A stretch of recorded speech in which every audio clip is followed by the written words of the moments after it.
Nippon Paint Premium Wood Care Solutions. And we have managed to get all our friends to support our cause.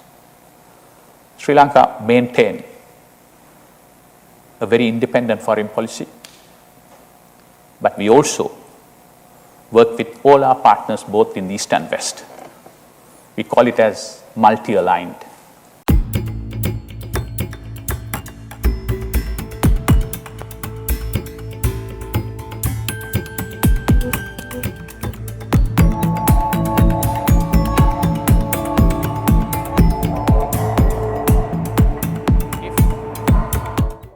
Sri Lanka's independent yet multi-aligned foreign policy has helped it to navigate the difficult challenges faced due to its economic crisis and obtain the support of the larger international community, Foreign Affairs Minister Ali Sabry said. He made the statement while addressing the prestigious Cambridge Union in England on Tuesday, January 23. The Cambridge Union, founded in 1815, is the world's oldest debating society and has been historically known for hosting influential speakers and fostering intellectual discourse. Sharing his insights on Sri Lanka's road to economic recovery, Minister Sabry said that 18 months after the current government took power, Sri Lanka's inflation, which was 70% in September 2022, has come down to less than 5% in August 2023. Mr. President, ladies and gentlemen, it's indeed a great pleasure and honor for me to stand before this audience today to address this prestigious union. As we all know, you are the oldest debating society in the world.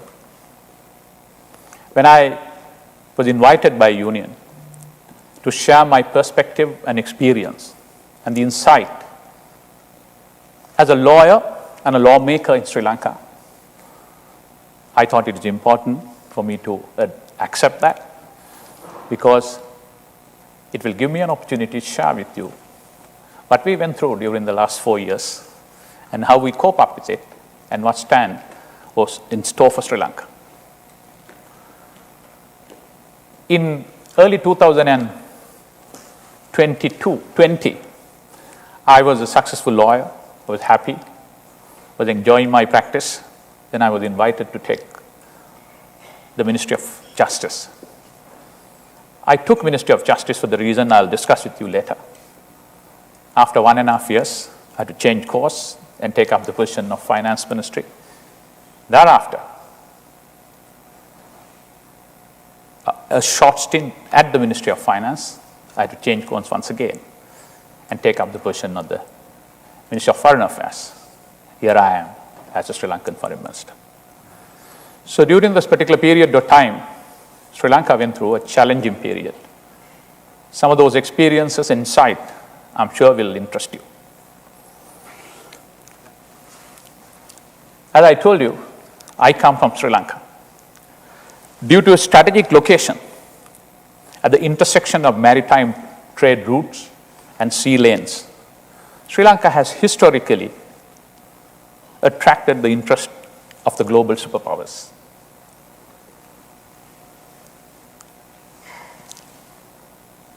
Prior to gaining independence in 1948, Sri Lanka was under colonial rule for 500 years, almost. Though the colonial era's legacy of exploitation and division left an indelible mark on our nation, we cannot disregard the fact that it gave us the democracy which we enjoy today, the rule of law, an independent judiciary which is vibrant,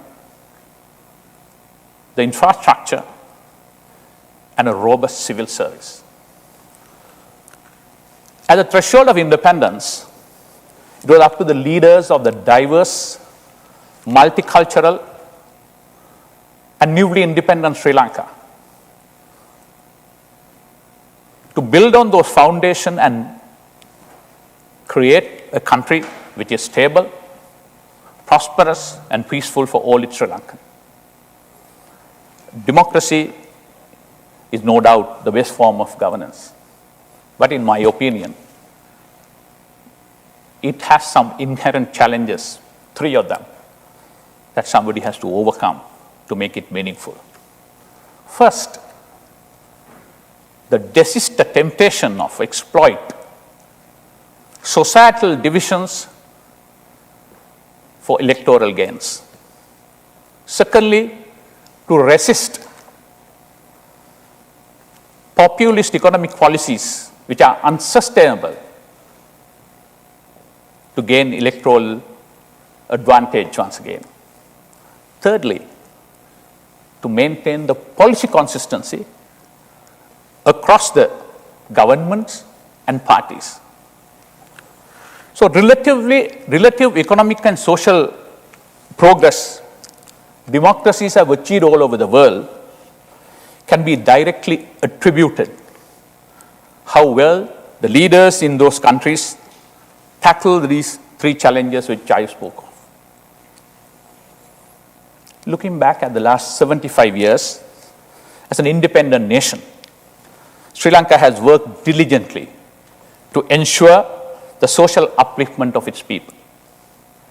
We have addressed the challenges of literacy, nutrition, education, and social welfare, achieving significant progress in these areas. Sri Lanka provides universal free healthcare and universal free education to all its citizens. Some of our indicators, such as infant mortal rates at birth, are comparable to advanced countries in the world. Sri Lanka was conferred universal adult franchise in 1931. Since then, we have always had consistently peaceful transfer of power, separation of power, and also an independent judiciary to safeguard the rule of law. Of course, while we take pride on our achievement, I think as Sri Lankan we should have the humility to accept our failures. We are still a work in progress when considering our most crucial aim, forging together the diversity of our people into one coherent and strong Sri Lankan nation. We have faltered along the way during the last 75 years. We have permitted our differences to gain prominence and dominate our social fabric. Subsequently, we have failed to nurture the commonalities that bind us together. So there is a lot of work for us to do. Sri Lanka has a vibrant and independent judiciary, but much cannot be said of its efficacy and efficiency.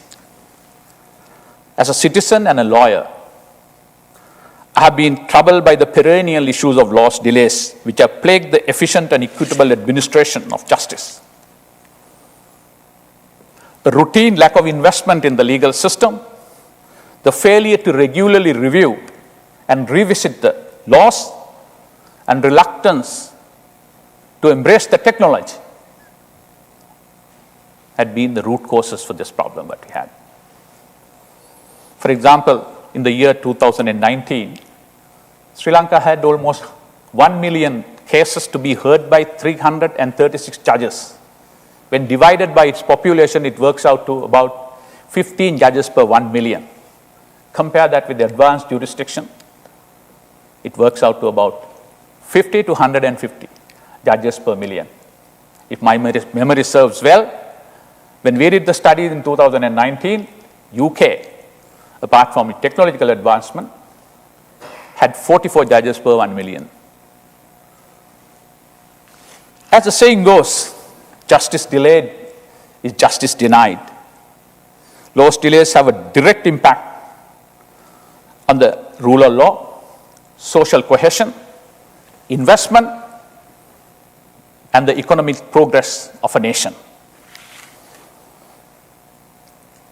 My country, right or wrong, if right, to be kept right. if wrong, to be set right. I know some of you all or some of my friends think this is a controversial statement, but I've been always fascinated by the inner meaning of it, which put citizen responsibility in nation building. Even though I was happy with my practice, when I was invited to take over the Ministry of Justice, although politics was not my cup of tea, my High Commissioner here in London is here. He was one of our former foreign minister, a career politician. I saw this as an opportunity to actively overhaul the system I had been limited to critiquing from the sideline. When I took over the Ministry of Justice, I realized the solution needed to be holistic. I focused on 5 specific areas: securing sufficient funds for the justice sector, improving the infrastructure of the legal system, embracing technology, particularly digitization, increasing the number of judges, reform the law, covering 3 wide areas: criminal law reforms, civil law reforms, and commercial law reforms. We focused on these 5 areas. In a relatively short period of time, our initiative resulted in significant success, entailing an increase in the number of judges in courthouses, particularly in the Supreme Court and the Court of Appeal, the introduction of online hearing, and the commencement of the process of amending and introducing over 100 laws, which is still taking place. In early 2020, while our focus was on judicial reforms, Sri Lanka was facing the worst economic crisis since its independence. And it threatened to completely unravel our nation. Years of unsustainable populist economic policies, the accumulation of a severe debt, and refusal to take some of the timely decisions which were rational and needed, and the lack of political will to meaningfully combat the menace of corruption made this economic fallout inevitable. External shocks such as COVID-19 pandemic and the war in Ukraine hastened the process. Amidst rapid depreciation of the rupee, the inflation started to skyrocket. It was at one point in time 70%. There are lack of fuel, lack of essentials, 4 to 5 days of fuel queues, 13 hours of power cut, which Sri Lanka had never experienced since the independence. And there were gas queues for more than 1 month sometime, the waiting list was. Posh Colombo supermarkets started to sell firewoods. It all brought the Sri Lankan public to their knees. They were outraged, rightly so. Demonstrations and agitations against the government became an almost daily occurrence. The growing tensions reached a breaking point. The resulting chaos forced the government to resign, and new government was asked to take over. Normally, as you know in your country, Ministry of Finance, you call it here as Secretary of Exchequer, is one of the most sought after jobs. In my country at that point in time, no one wanted to take it. I did not want to abandon my country at a more crucial time in the recent history. I wanted to give a shot at it because I've been agitating for the changes within the cabinet, though I was the Justice Minister. So my colleagues at the cabinet knew I had a special interest, and I was suggesting some alternatives to what they were doing at that point in time. When I took over Ministry of Finance, I decided to do it on my own way. I addressed the Parliament. I told the public the truth and absolute truth about the Sri Lankan economic perilous situation. The reserves of the Sri Lankan treasury at that time for 22 million people was less than 20 million US dollars. So there was no time to waste. We immediately changed the bureaucrats who were pro-reform, particularly the governor of the central bank and secretary to the treasury, who was like the director general of finance, started negotiating with the IMF and the World Bank, introduced cost-reflective pricing so that it was possible to buy or order the coal and other necessities which are necessary to roll out those reforms. And of course, our debts were unsustainable. Accordingly, we decided that debt will be restructured and announced a moratorium of payment. Though we started talking to the IMF, we knew unlocking the IMF EFF will take time. The challenge was how to manage the interim period. You call it as bridge financing. During that particular period of time, what we did, we discussed with the World Bank, ADB, that is the Asian Development Bank, AIB, and repurposed about $1 billion US dollars, which was earmarked for other infrastructure development, for most important things, for day-to-day life, for fuel, to import coal, medicine, and to support the vulnerable segment of our society by cash transfer. For our luck, our neighbor, Indians, came out with almost a $4 billion worth of a credit line. So we managed to stay in course for about 12 months until IMF came in and rolled out the EFF. So looking back, it was a very tough period of time.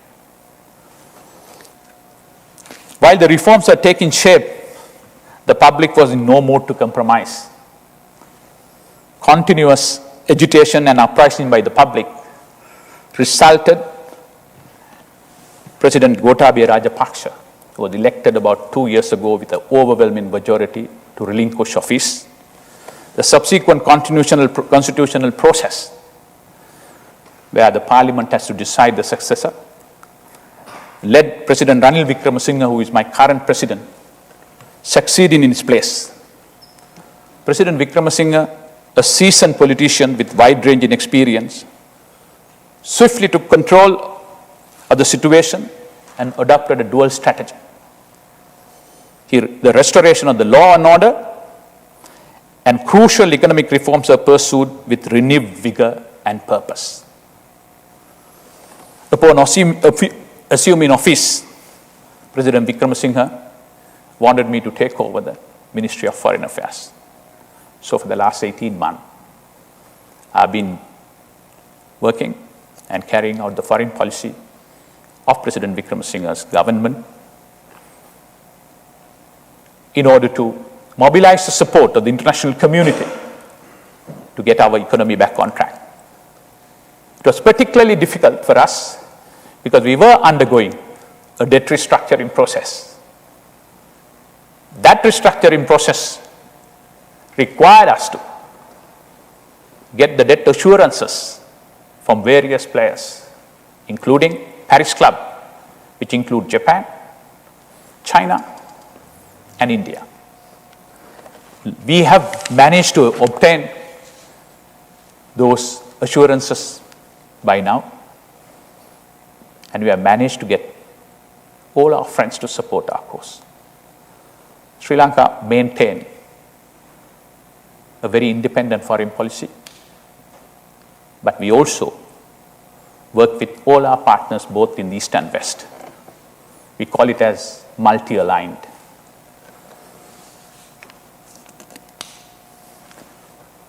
"18 months later, Sri Lanka's inflation, which was 70% in September 2022, has come down to less than 5% in August 2023. The rupee has stabilized and in fact appreciated by about 15% from its peak against the US dollar. Remittances have seen a 60% increment on year from 2022 to 23. Tourists, we have seen an upsurge of tourism and 106% increment on year in the year 2023. Our forex reserve, which I was talking to you, which was $20 million in April 2022, had risen to $4.5 billion by January 2024. Certainly, we are not out of the woods, but Sri Lankans have shown tremendous resilience in weathering one of the most difficult periods of our times. If we resist the divisions among ourselves and bring unity amongst our diversity and continue to pursue those difficult yet prudent economic policies,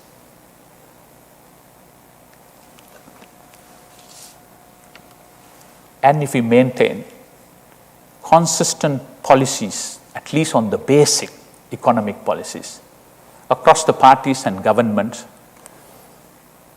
we can learn lessons from our past. And I'm certain Sri Lanka in touching distance of pulling out something remarkable. Let me conclude with a small quote. A stone is broken by the last stroke of a hammer. That doesn't mean the first stroke was useless. Success is a result of a continuous and consistent effort. I sincerely wish that my contribution as a lawmaker and a member of the cabinet could make a small dent in the profound debt of gratitude that I owe to my country. Thank you very much.